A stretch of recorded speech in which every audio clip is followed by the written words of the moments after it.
Welcome to the Mental Militia, uniting minds and freeing souls from the bonds of mental slavery and ruling class manipulation.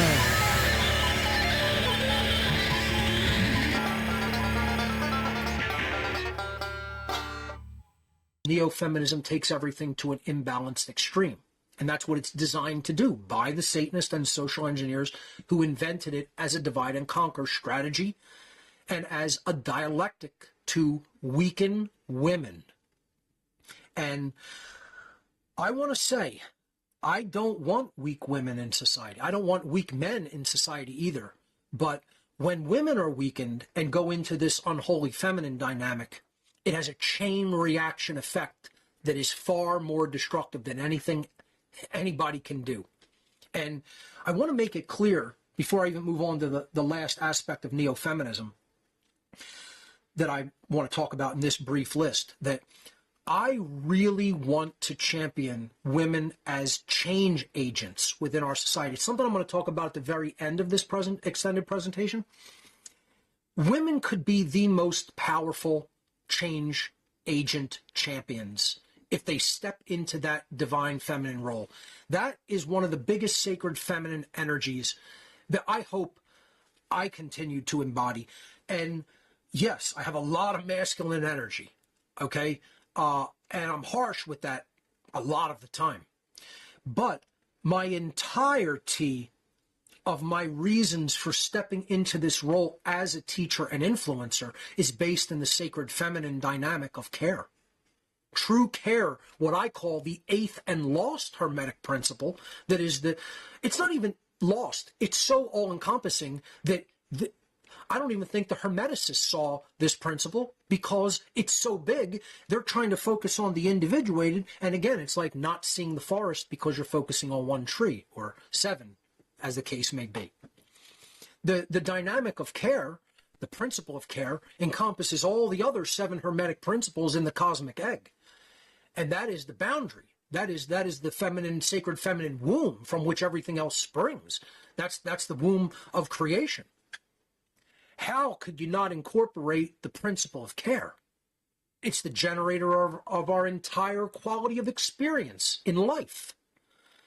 That's the dynamic I choose to serve. This is what I mean by I want to be, as a biological male, in my masculine.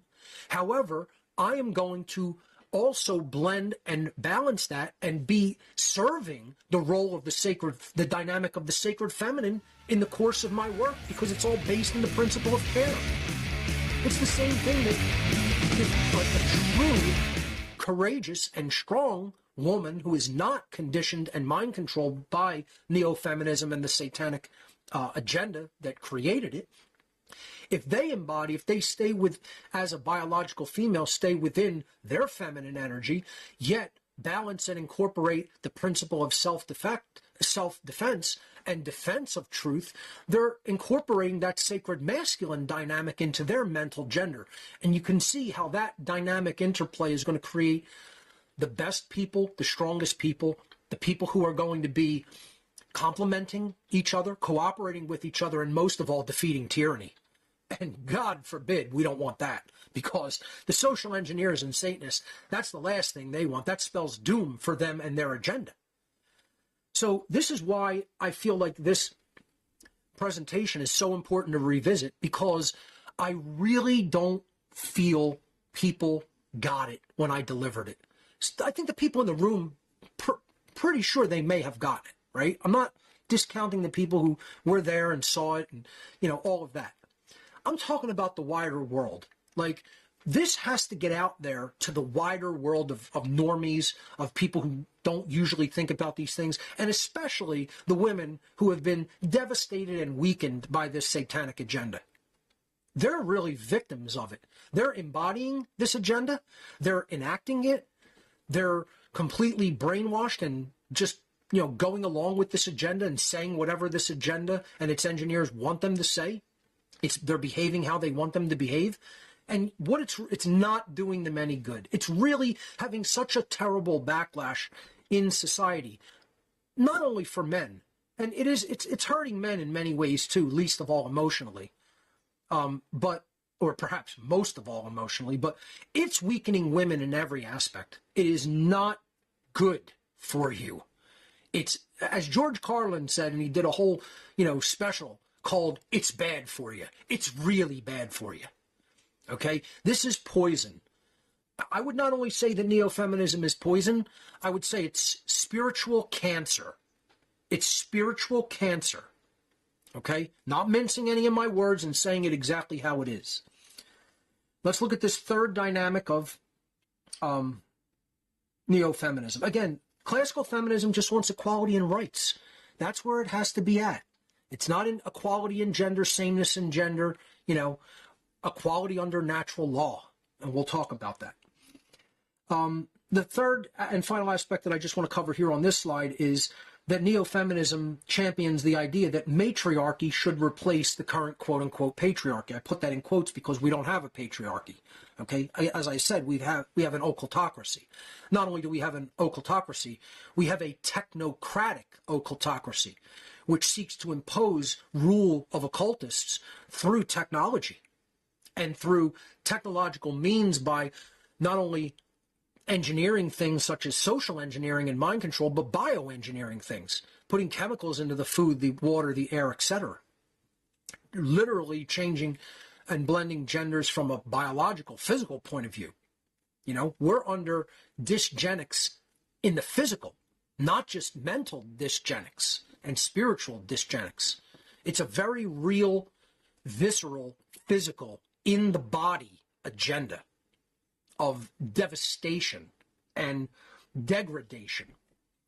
And we're going to talk about how it's a war on not only biological gender, but it's a war on testosterone, which is the power and drive chemical for both men and women, and how important that is for both genders.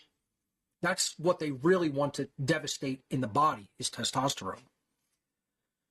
Addressing this third characteristic, that matriarchy should replace the current patriarchy. I mean, imagine rule by men or rule by women.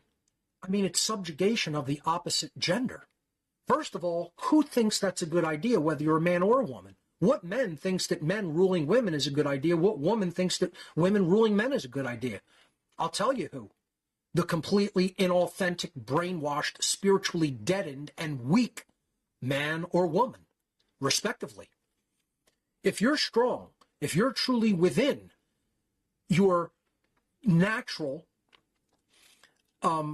identity as a man or a woman, and you're not only within that, but you're within the larger cosmic identity that you are consciousness, having a human experience, and that your mission and agenda in this reality, on this planet, in the here and now, is to end human slavery, because it is a moral wrong and an abomination. It's the abomination of all time to enslave beings and prevent their spiritual evolutionary growth as a species. That's the biggest cosmic crime that can be committed. And it's being committed here on this planet every day, and has been for tens of thousands of years, if not hundreds of thousands. So this idea matriarchy should somehow overwhelm and replace patriarchy is utter nonsense.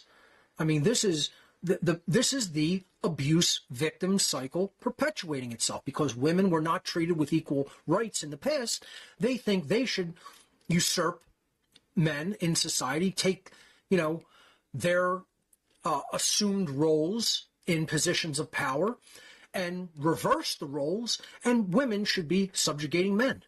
I mean, this is the exact definition of the continuation of the victim abuse cycle. When I talked about the victim abuse cycle, and I don't have the slide present, but you can go back in former podcasts and look at it. When any type of abuse happens, whether it is physical, whether it is verbal, whether it is psychological, emotional, etc., the person who is having the abuse done unto them makes a choice to identify with either the one doing the abuse or to continue to identify as the victim of the abuse. But they never step outside of the cycle of abuse. So has there been historically abuse of rights when it comes to women? Absolutely. Does that mean that there is a patriarchy that was in place or is still in place. I do not accept that as true. I do not believe that that's what that means. It means that the social engineers previously wanted to continue male domination over women in society to perpetuate fear, to perpetuate coercion, to perpetuate the concept of authority, to perpetuate the concept of we will simply tell you to do, and if you don't obey our authority, we will harm you. I don't see that as patriarchy. I see that as slavery. And it isn't slavery for women. It's slavery for all beings. It's slavery for men and women. It's slavery for humanity. We have to stop thinking about this in terms of it's us versus them. There's two sides. It's a dialectic. That's what they want. They want maximum division. And believe me, you can't get any more maximum division than pitting men versus women. Okay? You try to pit religions against each other, there's hundreds of them. There's a few big ones, but you're still going to have less than a 50-50 division, as I'm going to talk about. You try to pit sexual identity. Well, you know, we can realize it's not just men who are heterosexually attracted to women, women who are heterosexually attracted to men. It's not a 50-50 breakdown. There's gay men, there's gay women, there's bisexuals, there's people who identify as different forms of sexuality altogether. So you're not going to get a 50-50 breakdown there. But in biological gender, you're pretty much always going to get that 50-50 breakdown, so they want that division. And so they want people thinking that either biological men or biological women should be the leaders and rulers of society. Again, if we break it down, matri, from matriarchy, comes from the Latin mater, which means mother, and the Greek noun archos, archon, which means ruler. So the mother or female should be the ruler. Is that true? No, because rulership is coercion and violence. Whether it's being done by men or women, it's moral, it's immoral, it's morally wrong. There should be no rulers, okay? Patriarchy, from the Latin pater, meaning father, and again, the Greek archos, archon, meaning ruler. So men should rule under a patriarchy, under the belief of a patriarchy. That's also equally ridiculous because, again, all people have equal rights. Men imposing rule would be coercion and violence, and that's antithetical to natural law and morality. There should be no rulers, which is anarchy. And meaning the absence of or the negation of, not present, versus, and then again, archos, archon, meaning ruler or master. No ruler, the absence of rulers. No master, the absence of masters. That's what anarchy really is. It has never meant anything else. Every day, millions of people ask, what is Scientology? Here's an idea. What if you just take a look? See for yourself. What if you see for yourself No one else can see. who we are, No one else. what we believe, See for yourself. and what we stand for? Our doors are open See for yourself.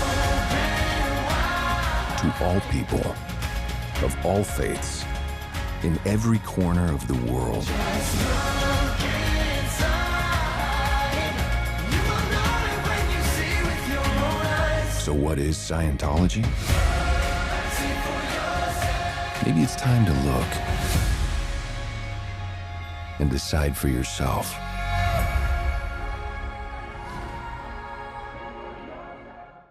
So this is my little comic depiction of classical feminism versus neo-feminism. You know, classical feminism had men and women balanced on the scale of justice equally, with neither one taking precedence over the other. And neo-feminism has a woman with a huge machete or butcher's knife cutting off the head of a man, and it's sitting by the man's feet. Comical, yes, but also very accurate and true in how it is depicting the schism that has taken place in the feminist world. Classical form of feminism, we're just looking at it from a natural law perspective, period, a perspective of true morality. Then you don't have to name it feminism, masculinism, men's rights, women's rights. It's human rights. It's right versus wrong, That's all it ever has been. Okay? So, but neo-feminism clearly has, it's the original form completely devolved and gone off the rails and turned into a cult belief, because that is in fact what it is. It is a cult, and it's a cult of man-hatred. It's a cult of misandry, the opposite of misogyny, which is hatred for women. Misandry means the hatred of men. Men shouldn't be hating women. Women shouldn't be hating men. Men and women should be cooperating, building each other up, making each other as strong as possible so we can defeat tyranny and slavery. If you haven't figured that out, folks, once again, I kind of feel sorry for you. I shouldn't have to be saying this at this point, but many people, it needs to be said. Neo-feminism is an act of war. It's not just an act of war.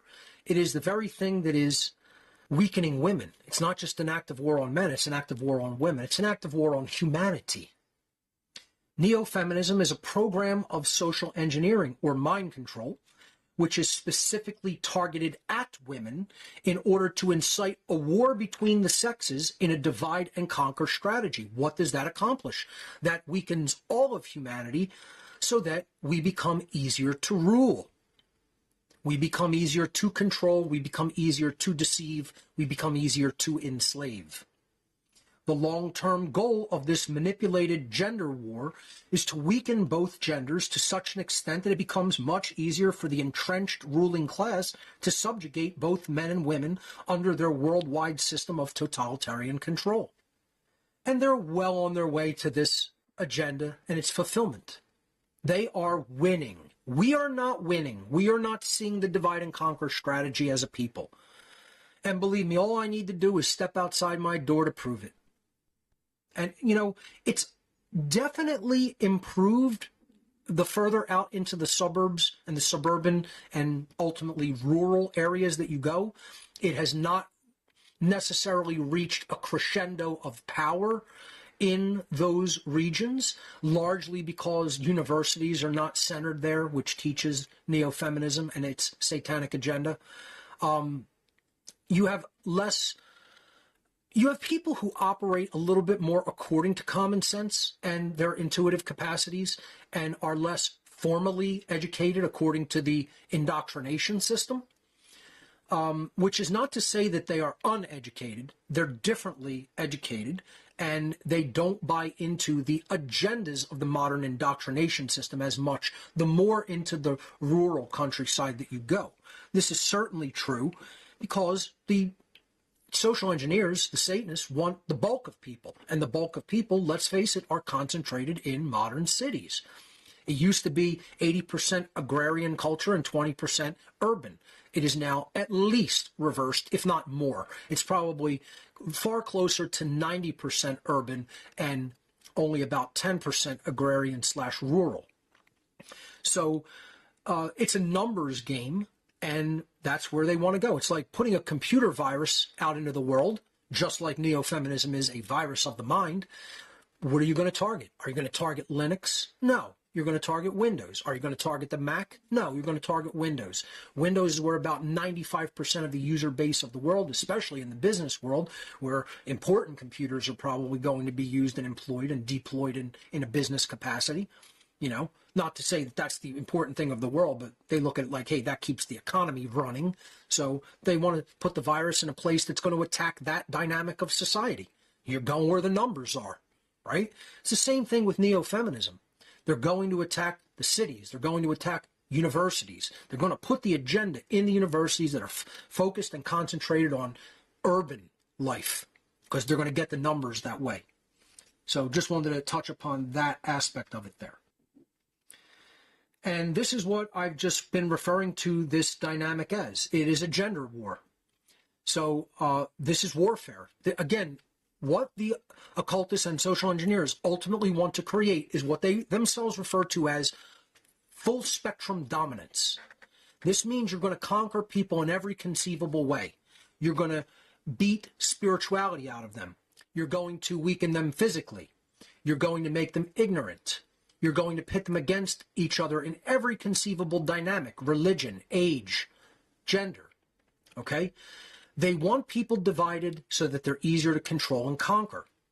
And this is what neo-feminism is in itself, a smaller part within the larger war of the genders that the social engineers have been creating and maintaining. This is nothing new, folks. I just want people to understand this war has been going on since time immemorial, and it's always been socially engineered to weaken humanity.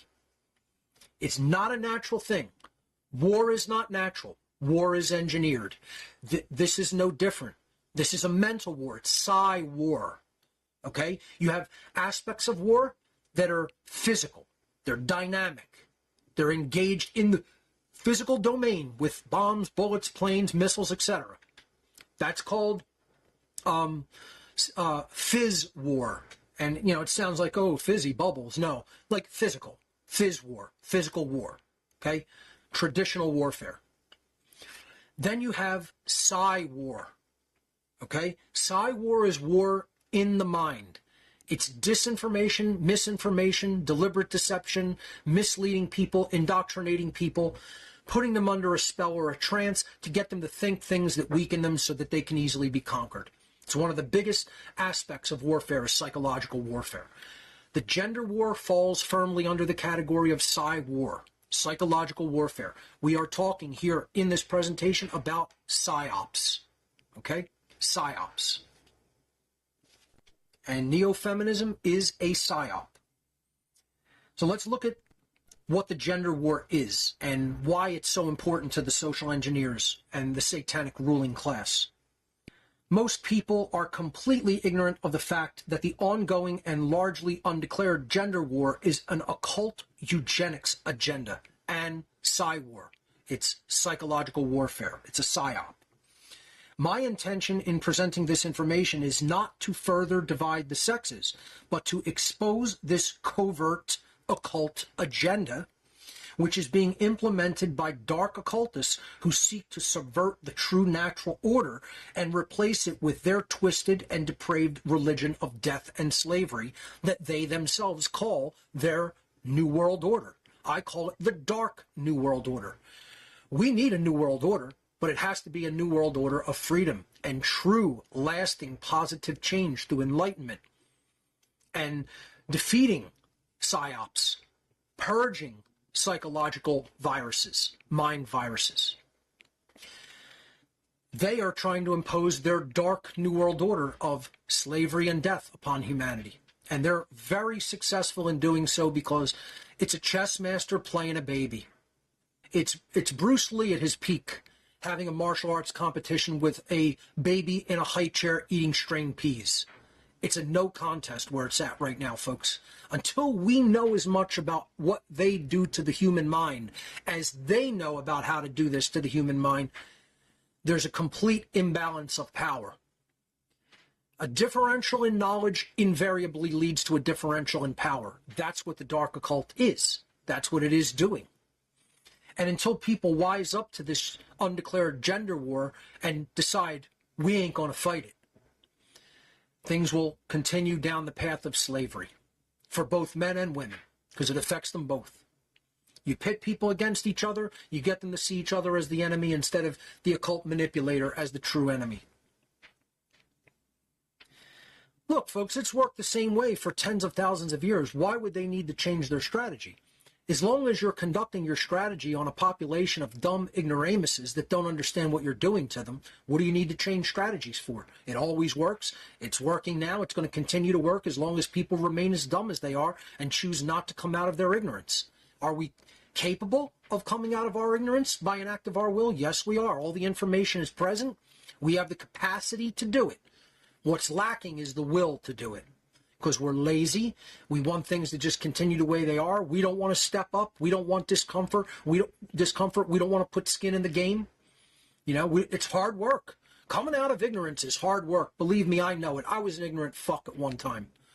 I was an ignorant fuck enough to go and join these sick psychopathic cultists and help them until I learned a thing or two about a thing or two and did that very exceedingly in a driven way, in a obsessed way. Let's face it.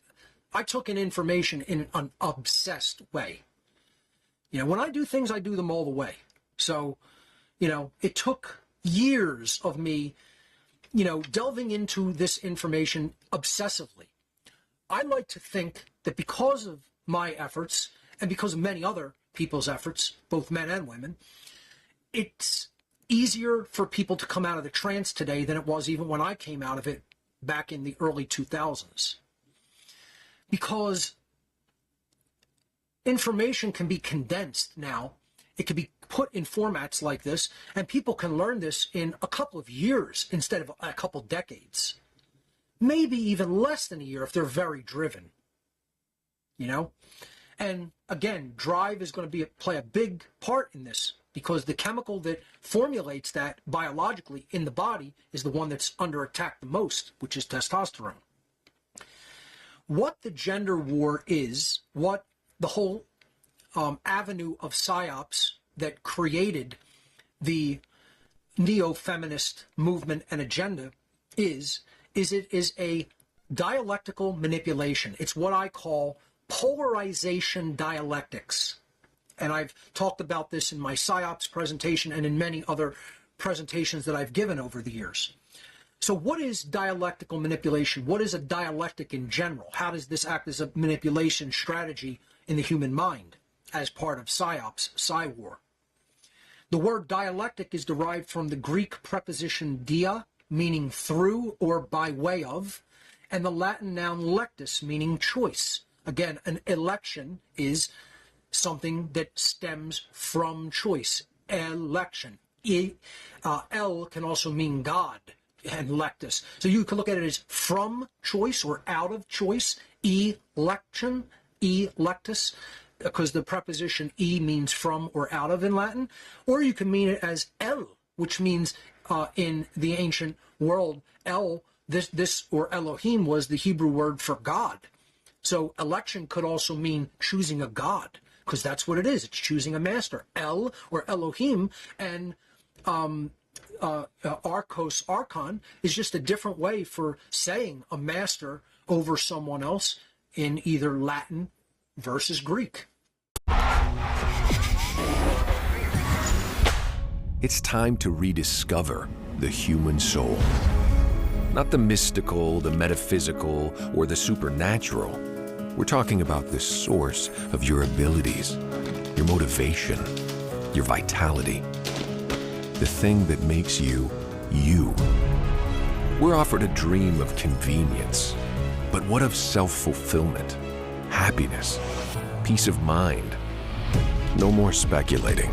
No more of this or this, but this.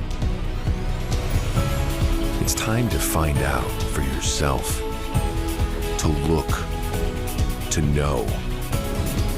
It's time to rediscover the human soul.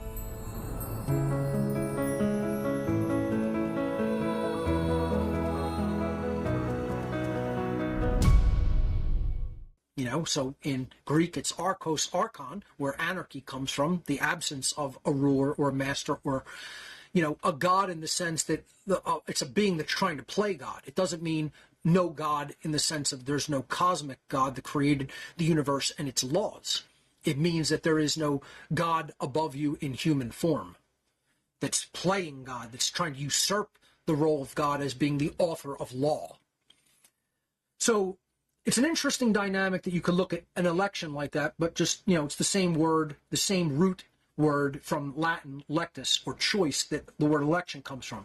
Dialectic means two choices. Dia is also another way of saying two, okay? Dichotomy, right? But dia means through or by way of, a method of getting there, right? So you're giving people the choice, and it's often a false dual or binary choice between left and right, between one form of a political ruling party or another form of a ruler, okay? Like Republican versus Democrat, conservative versus liberal, okay? Doesn't matter what dichotomy you put there before people. If it's a false dichotomy, then people will make a choice and end up in the same place, as the cow can make the choice to go to the right or the left, and it doesn't really make a difference because the end of the corridor is the slaughterhouse. And that's exactly where humanity is headed. We're that cow making the choice of, which arm do you want slaughtering you, the left or the right? Which finger, on which hand, do you want to pull the trigger when the bullet goes into your head? Do you want them to do it with the left, index finger or the right index finger when they pull the trigger? Doesn't matter, because you're going to be dead. And this is how a dialectic works. Now, there are some choices that are dual that are not illusory or false, like the choice between authority or true freedom. That's what I call the real divide. There is true difference between that. Biological sexes, there is true difference. Ignorance and knowledge, there is true difference. Light versus darkness, there's a true difference. They are gradations, but there is an actual difference. They represent different things. Good versus evil, right versus wrong. These are legitimate, true dichotomies. Dialectics are false dichotomies given to people to give them the illusion that they have a choice when they really don't. The enslaver wants the slave to remain their subjects or property, so they give them the illusion you could pick between two administrators, but you're still enslaved, truly, in the long term. So the whole principle put out in the Jones Plantation movie. Yeah, actually get a side shot of this. Yeah. Now, I'm wearing the shirt today. I didn't talk about it earlier, but it's Larkin Rose's Jones Plantation movie. I was actually at the screening that Jeff did at the Oaks Center Theater a few weeks ago, and picked up this awesome shirt. The movie's brilliant. Everyone should see it. Absolutely essential viewing as an allegorical film. Brilliantly done, brilliantly acted. Can't say enough good things about it. One of the best movies ever made. So, and it's all about this dynamic right here on the slide, which is dialectics, and how they manufacture that, how they give people that false illusion of choice. And again, there's still many people who still haven't figured it out, still think, one political candidate or another is going to act as the savior and rescue us from our own spiritual ignorance. And unfortunately, it doesn't work that way. We have to wise up to the tactic. We have to become truly streetwise to the technique that is the technique of war, of psychological warfare that is being deployed against us. When we do that, we see right through the manipulation, and it doesn't work on us anymore. Again, as I said, the dark occultists have no reason to alter their tactics of dialectical manipulation or this form of war, because it's always worked upon humanity, and it's continuing to work upon humanity, very unfortunately. So again, this whole manipulation is played out in the psychological virus. Are we living under a patriarchy or a matriarchy, right? But what's the same, right? So if the cow goes down the Democratic side of the aisle or the Republican side of the aisle, he still ends up at the slaughterhouse. Patriarchy and matriarchy both have the root archy in them, which means rulership. Master over another being. That's what we're seeking to eliminate. We need neither one of these dialectics. We don't want a man sitting on the throne. This is the Game of Thrones Iron Throne depicted in the Game of Thrones series, which could have ended really well with humans not choosing a master, and instead they still, but I guess it's allegorically showing you they're not intelligent enough not to pick a master. It's not that a man should be seated on the throne. It's not that a woman should be seated on the throne. We should stop trying to look at this as a continuation of, a parental authority figure, and stop voting for either mommy or daddy. And, as I talked about in Cosmic Abandonment, that these are just psychological proxies for parents because they were absent or not doing their job effectively. Whether they were physically absent or they were absent emotionally, or they didn't provide for us in innumerable different ways, because a child needs many forms of support and resources provided for them, not just physically being there. Parents often failed us, so we look to the state as a proxy parent, and that's why there are always two.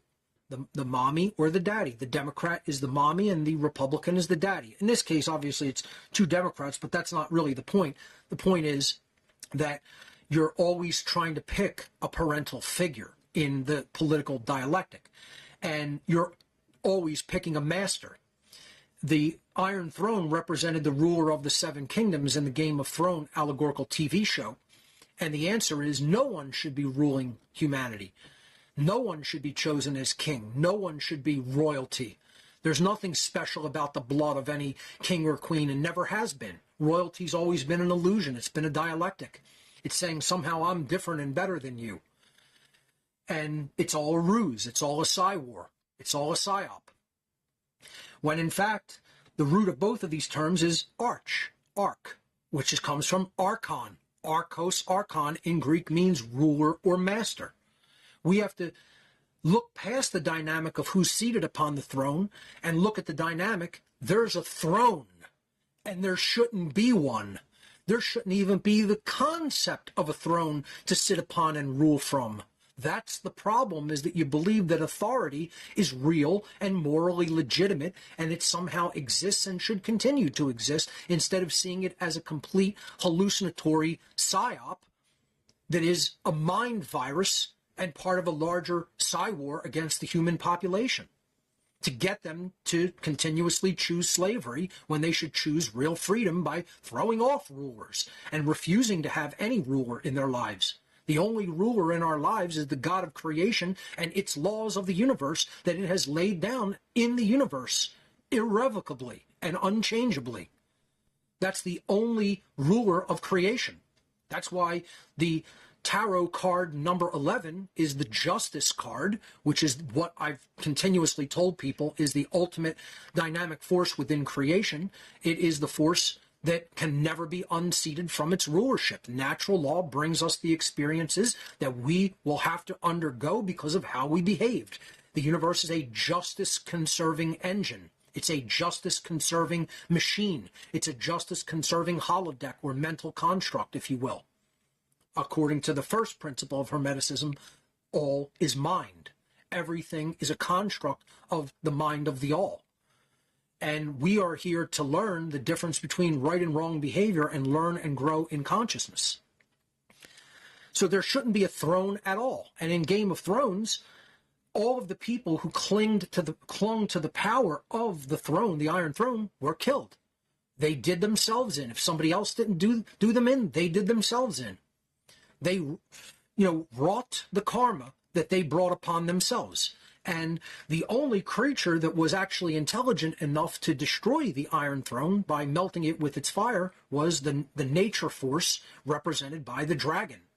The Dragon Queen couldn't do it. She was too attached to power. That was probably the best hope that humanity had, is that the sacred feminine would see through the lie and realize that there should be no one on the throne and dissolve it herself, and she wasn't powerful enough to do it. That's the unholy feminine depicted in Game of Thrones. Daenerys could not embody the sacred feminine and devolved into the unholy feminine, clinging to power. And, at least they threw the dragon as the nature force of the natural world, destroying the throne because it destroyed the feminine dynamic of Daenerys, who the dragon, respected as its mother. Very interesting allegory. I still think the message really could have been sent louder and clearer if humans decided the Game of Thrones has to end and the Iron Throne has to be dissolved by our will. George R.R. Martin had a unique opportunity in that series to send a message to humanity, and it's sad and unfortunate that he failed to do it. So the point here is, don't get caught up in dialectical manipulation and understand it as a mind control and psyop tactic.